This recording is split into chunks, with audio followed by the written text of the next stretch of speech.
of interview preparation that candidates can sometimes struggle the most with is the dreaded competency-based questions.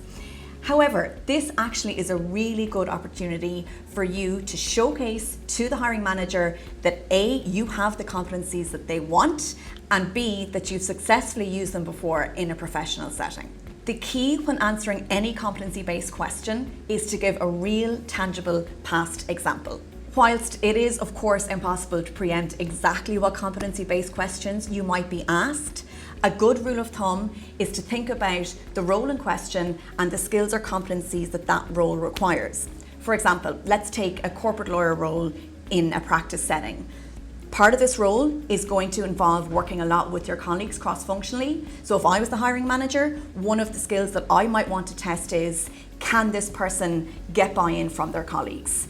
So let's have an answer prepared that shows them that you have done this in the past and you can successfully work with your colleagues and get their buy-in.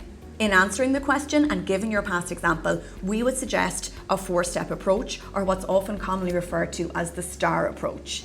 Taking again our corporate lawyer in practice example, if I'm in an interview scenario and I'm answering a competency-based question around my ability to get buy-in from my colleagues and stakeholders, I maybe would answer it something like this. The S represents situation. So in this instance, the situation would be, I was a corporate lawyer in a firm working on a large M&A transaction. The T part of the STAR approach refers to the tasks. So these are the really simple tasks or challenges that I was presented with. So in this instance, again, using the same example, I would say my task was to successfully work cross-functionally with my colleagues, but more importantly, to get their buy-in so we could get the deal done.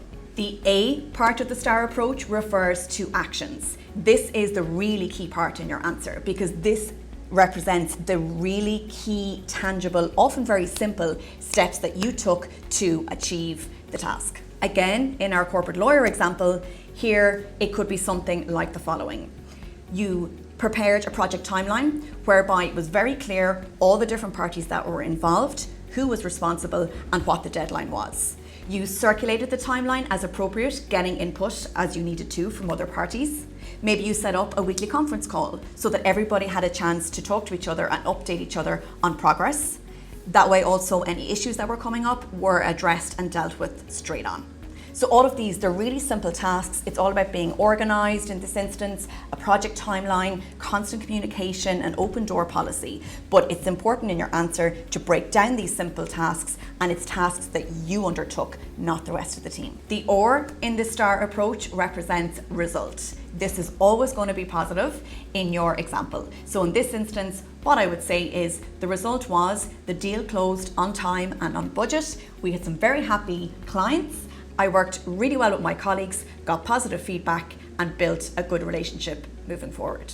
Our interview preparation guide has more information on how best to answer competency-based questions, but don't hesitate to contact either myself or any one of my Phoenix family colleagues, and we would be delighted to talk you through this in more detail.